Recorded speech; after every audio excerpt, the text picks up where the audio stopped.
৫৬,০০০ বর্গমাইলের বঙ্গভূমিতে হাজার বছর ধরে বসবাস করছে নানা ধর্ম, বর্ণ ও গোত্রের মানুষ। শত শত বছরের স্বপ্ন সাধিকার আন্দোলনের মধ্য দিয়ে বাংলাদেশ নামক একটি স্বাধীন সার্বভৌম রাষ্ট্রের সৃষ্টি হয়েছে ১৯৭১ খ্রিস্টাব্দের ১৬ ডিসেম্বর।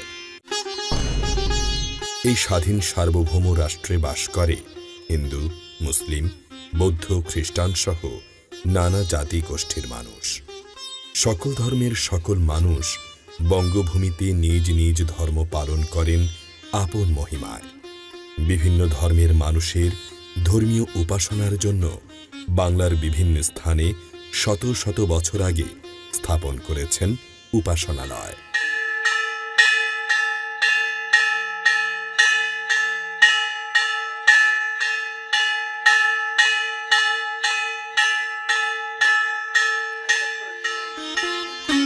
খ্রিস্টান ধর্মাবলম্বী মানুষের উপাসনার জন্য গির্জা, হিন্দু ধর্মাবলম্বী মানুষের উপাসনার জন্য মন্দির, বৌদ্ধ ধর্মের মানুষের ধর্মীয় উপাসনার জন্য বৌদ্ধ মন্দির বা প্যাগোডা ধর্মীয় ইতিহাস বয়ে চলছে যুগের পর যুগ ধরে।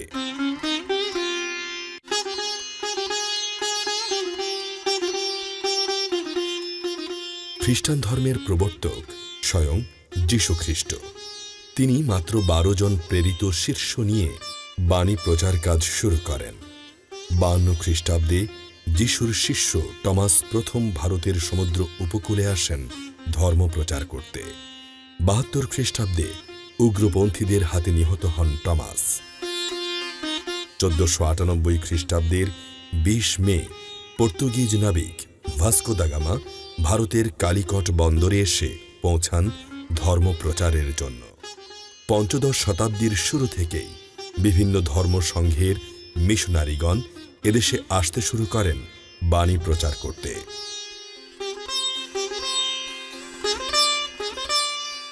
স্পেনের নাগরিক ফ্রান্সিস জোভিয়ার ১৫৪২ খ্রিস্টাব্দে আসেন বাণী প্রচার করতে।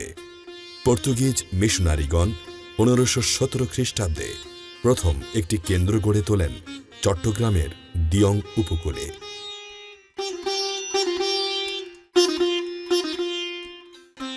ফাদার ফ্রান্সিসকো ফার্নান্দেজ চট্টগ্রামে একটি গির্জা নির্মাণ করেন ১৬০০ খ্রিস্টাব্দের ২৪ জুন।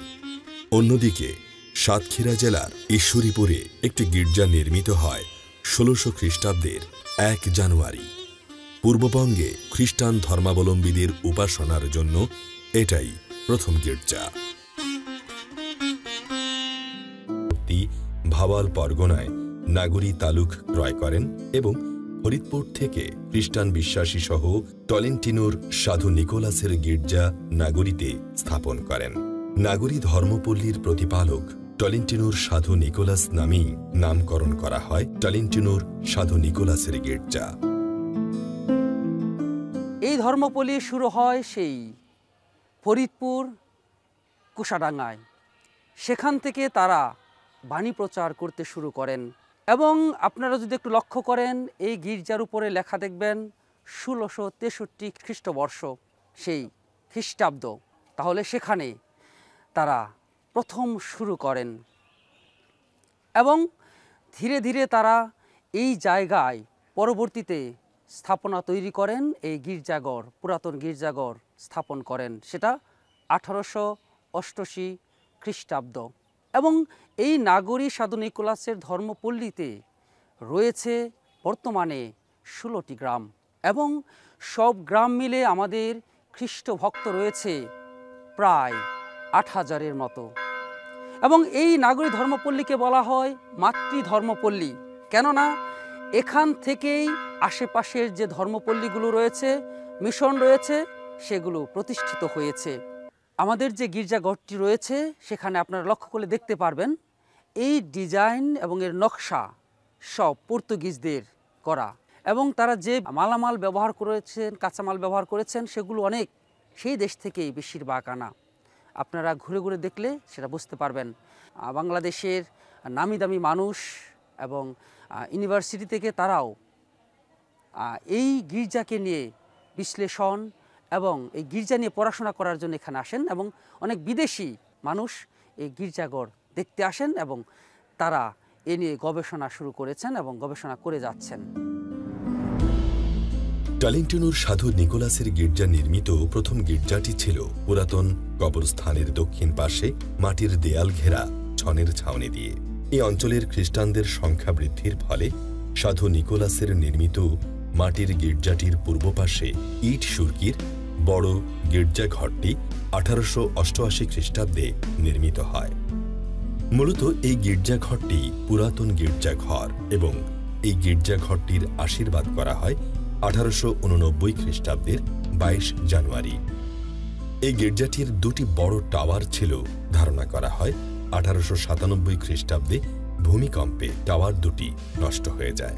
গির্জাটির গায়ে যদিও লেখা রয়েছে 1663 খ্রিস্টাব্দ, কিন্তু এই সময়কালটি আসলে ফরিদপুরের কুশডাঙ্গায় প্রতিষ্ঠিত গির্জার সময়কাল, যেহেতু প্রথম মণ্ডলীর খ্রিস্ট বিশ্বাসীদের নাগরীতে পুনর্বাসিত করা হয়েছে। ছোট্ট গির্জায় মানুষের আর জায়গার সংকুলন হচ্ছে না, তখন পাশে একটি নতুন গির্জাঘর স্থাপন করা হয়েছে।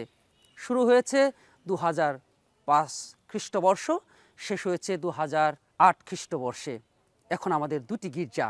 পুরাতন গির্জায় আমরা যারা মারা যায় তাদের নিয়ে প্রার্থনা করি, অন্যান্য সংক্ষিপ্ত প্রার্থনা করা হয়, ধ্যান করা হয়, যেহেতু এটা ঐতিহ্যবাহী গির্জা।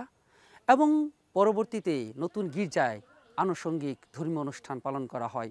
বর্তমানে আমরা যে খ্রিস্ট ভক্তগণ রয়েছি তাদের বিশ্বাস, তাদের প্রার্থনা অনেক দৃঢ় এবং তারা বিশ্বাসী খ্রিস্ট ভক্ত, তারা যিশুর প্রতি বিশ্বাসী ভক্তজন। আমরা সবাই একত্রে প্রার্থনা করি, আমরা সবার জন্য প্রার্থনা করি, আমরা একত্রে বসবাস করি। তাই এই ঐতিহ্যবাহী গির্জা, এখানে অনেক ইতিহাস ঐতিহ্য রয়েছে। আমি চাইব মানুষ যেন জানতে পারে, বুঝতে পারে এবং এই যে আমাদের ধর্ম শিক্ষা, ধর্ম প্রচার, আমাদের বিশ্বাস, এটা যেন সবাই জানার মধ্য দিয়ে খ্রিস্টের প্রতি আরও বিশ্বাসী হয়ে উঠতে পারে। টালিংটনুর সাধু নিকোলাসের গির্জার দেয়াল এবং নকশায় পর্তুগিজ স্থাপনার সাথে মিল রয়েছে। কারুকাজ করা দেয়াল এবং পিলারগুলো এত বছর পরেও ভেসে আছে স্পষ্টভাবে। বাংলা সাহিত্যের ইতিহাসে নাগরীর বিশিষ্ট একটি স্থান রয়েছে। এখানে অবস্থানকালে আন্তোনিও দা রোজারিও রোমান ব্রাহ্মণ ক্যাথলিক সংবাদ এবং পর্তুগিজ ফাদার ম্যানুয়েল দা আসুম্পুসাও কৃপার শাস্ত্রের অর্থবেদ নামক পুস্তক রচনা করেন। কৃপার শাস্ত্রের অর্থবেদ বাংলা সাহিত্যের প্রথম গদ্যগ্রন্থ। মুক্তিযুদ্ধে নাগরী ধর্মপল্লীর অবদান ইতিহাস স্বীকৃত। 1971 খ্রিস্টাব্দে মহান মুক্তিযুদ্ধ চলাকালীন সময় 10,000 শরণার্থী টালিংটনুর সাধু নিকোলাসের গির্জায় নিরাপদ আশ্রয় নেন।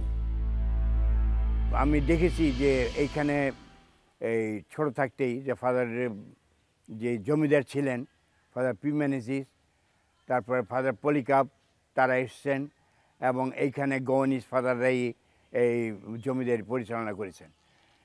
তারাই সব কিছু করেছেন। তারা আসতো গোয়া থেকে এবং গওয়ানিস ফাদাররাই সাধারণত এই সমস্ত দায়িত্বগুলো পালন করতেন।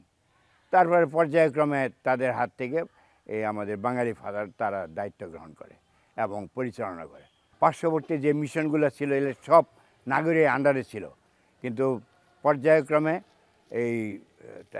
এইগুলি আস্তে আস্তে পৃথক হয়ে যায় এবং তারা নিজেদের গির্জা তৈরি করে ওইখানে ফাদার থাকতে থাকেন এবং ধর্মীয় কাজ পরিচালনা করতে থাকেন। এইখানে তারা নির্মাণ করেছে, এই গির্জাটা নির্মাণ করেছে এবং সাথে কবরস্থান নির্মাণ করেছে এবং পাঞ্জরাতে মহান সাধু আন্তোনির যে পার্বণ হয় সেখানে তারাই প্রথম শুরু করে। মাত্র 200 লোকের প্রথম সমাগম হতো, এখন বর্তমানে প্রায় 70-80 হাজার লোকের সমাগম এই মহান সাধু আন্তোনি। দেশ বিদেশ থেকে লোক আসে এবং এইখানে তারা এই মহান সাধু আন্তোনির চত্বরে আসে, মানত রাখে এবং সেই মানত পূরণ করে এবং সেই সাথে তারা অগাধ বিশ্বাস নিয়ে আসে যে এইখানে আসলে পরে তারা যেই মানত সেই মানত পূর্ণ করতে পারবে এবং মানত তারা যে রেখেছে সেটা তারা ঈশ্বরের কাছ থেকে গ্রহণ করতে পারবে। 71-এ যখন গণ্ডগোল শুরু হয় তখন এইখানে আমাদের নাগরিতে প্রায় 20-30 হাজার লোকের এইখানে সমাগম ঘটে, মানে রিফিউজি। এরা বেশিরভাগই ছিল হিন্দু এবং এইখানে এসে আশ্রয় নেই এই সেন্ট নিকোলাস হাই স্কুলের মাঠে, এবং ওইখানে তারা থাকে এবং তাদেরকে 3 বেলায় খাওয়ানো হতো। এবং এটা পরিচালনা করেছেন ফাদার গেডার্ট সিএচসি, এবং ফাদার গেডার্ট উনি এই খাবারগুলো বিভিন্ন জায়গা থেকে আনতেন ডোনেশন, আনার পরে তারপরে তাদেরকে এই রিফিউজিদের এখানে রান্নাবান্না করে খাওয়ানো হতো। এবং এই সংগ্রাম চলাকালীন সময় পুরাটাই তারা এইখানে এই সুযোগটা গ্রহণ করেছে। নাগরিতে হিন্দু, মুসলমান, খ্রিস্টান আমরা এমন সুন্দরভাবে বসবাস করছি যে আমাদের মধ্যে ঐক্য, আমাদের মধ্যে ভ্রাতৃত্ব, আমাদের মধ্যে সৌহার্দ্য, আমাদের মধ্যে সব কিছুই একেবারে সঠিক বিরাজমান। সময়ের বিবর্তনে টলিনটনের সাধু নিকোলাসের গির্জাটির জীর্ণদশার কারণে 2008 খ্রিস্টাব্দে নাগরীর নতুন দৃষ্টিনন্দন গির্জাটি নির্মাণ করেন ফাদার ডেভিড গমেজ। হাজার হাজার খ্রিস্ট ধর্মপ্রাণ মানুষ। নাগরী গির্জার অদূরেই রয়েছে পানজোড়া গ্রাম। এই গ্রামে জমিদার কন্যা ক্যাথরিনা পিরিচের দানকৃত জমিতে গড়ে ওঠে ছোট গির্জা বা চ্যাপেল। ছোট গির্জাটির ভেতরে কাঠের কারুকাজে পর্তুগিজ স্থাপত্যের নিদর্শন ফুটে আছে। শত শত বছর পরও এই কারুকাজ দেখে মনে হচ্ছে এই তো সেই দিন নির্মিত হয়েছে এই গির্জাটি। এই গির্জা বা চ্যাপেলটি খ্রিস্টানদের কাছে বৃহৎ, আমরা তীর্থস্থান বলি। এই সাধু আন্তনির যে চ্যাপেলটা আপনারা দেখতে পাচ্ছেন সেটা 1906 সালে নির্মিত, যদিও লেখা আছে 6 সন। এর আগে আরও ছোট্ট আকারের ছিল। কথিত আছে যে এই সাধু আন্তনি ওনার বাসস্থান ছিল, এটা একটা জঙ্গলের পরিবেশ ছিল। জঙ্গলে একটা ছোট্ট গাছে ওনাকে দেখা গেছে।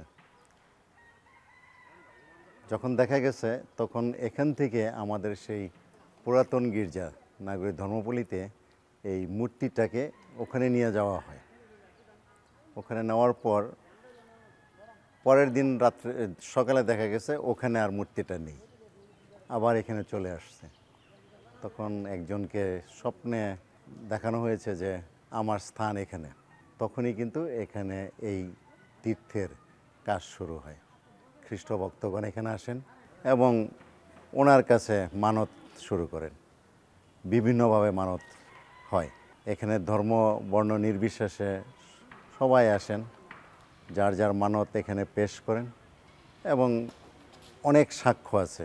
প্রতিদিনই অনেক লোকজন আসে, কিন্তু আমরা এটাকে ধরে রাখার জন্য আমরা বৎসরে একটা অনুষ্ঠান করি ওনার নামে, যেখানে 70-80 হাজার মানুষ খ্রিস্টভক্তরা, হিন্দু মুসলমান খ্রিস্টানও আসেন, কিন্তু খ্রিস্টানের সংখ্যা প্রায় 70 হাজারের মতন এখানে আসেন। এসে ওনার কাছে মানত করেন, প্রার্থনা করেন, আমাদের খ্রিস্ট জাগ হয়। আমরা তার মাধ্যমে অনেক কিছু পেয়েছি, আমি ব্যক্তিগতভাবে পেয়েছি। আমি বিশ্বাস করি উনি একজন মহান সাধু। প্রতি বছর জাতি ধর্ম নির্বিশেষে হাজার হাজার মানুষের সমাগম হয় এই তীর্থস্থানে। মানুষের বিশ্বাস এই তীর্থস্থানে কোনো কিছু মানত করলে তার ফল পায়। প্রতি বছর ফেব্রুয়ারি মাসের প্রথম শুক্রবার দেশ বিদেশ থেকে 70-80 হাজার বিভিন্ন ধর্মের মানুষ মিলিত হয় এই তীর্থস্থানে। আমরা খুব কাছাকাছি একটা রিসোর্টে এসেছি, আর যখন সাধু আন্তনির কাছাকাছি আমরা আসি আমাদের খুব ইচ্ছা করে যে ওনার সাথে একটু দেখা করে যাই। এটা একটা বিশেষ কারণও আছে, কারণ এটা একটা তীর্থভূমি। আমরা এই তীর্থভূমিতে সুযোগ পেলেই আসি এবং প্রার্থনা করি। আমাদের বিশ্বাস যে সাধু আন্তনির কাছে প্রার্থনা করলে সেই প্রার্থনা কখনো বিফল হয় না। আর আমরা অনেক সময় সকলেরই বিশ্বাস আছে, বিশেষ করে আমাদের খ্রিস্ট ধর্মাবলম্বী যারা, আমরা বিশ্বাস করি যে কোনো কিছু হারিয়ে গেলে তখন যদি আমরা সাধু আন্তনির কাছে প্রার্থনা করি তাহলে সেটা আমরা খুব তাড়াতাড়ি ফল পাই, এবং আমি নিজেও তার একজন সাক্ষী। আমাদের অনেক কলিগরাই খ্রিস্ট ধর্ম অবলম্বী, আমি বকুল রানী হিন্দু ধর্ম অবলম্বী, হিন্দু ধর্মের আমি। তো আমি ওই তো জয়েন করার পর থেকে সাধু আন্তনির কথা শুনি উনি যে কোনো মানত পূরণ করেন এবং অনেক বড় ধরনের একজন সাধু, যে একেবারে একটা তীর্থভূমি বলে জানি।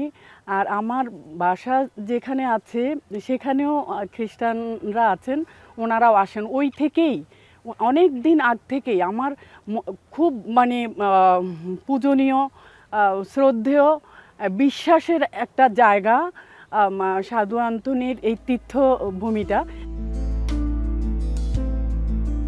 এই ছোট গির্জাটির সামনেই রয়েছে মারিয়ার গ্রটো। খ্রিস্টান ধর্মপ্রাণ মানুষের বিশ্বাস, মারিয়া মৃত্যুর পাহাড়ের গুহায় দেখা দিয়েছিলেন। তাই গ্রোটোর স্থাপত্য শৈলীতে পাহাড়ের নিদর্শন ফুটে আছে। খ্রিস্টান ধর্মের মানুষের কাছে নাগরী ধর্মপল্লী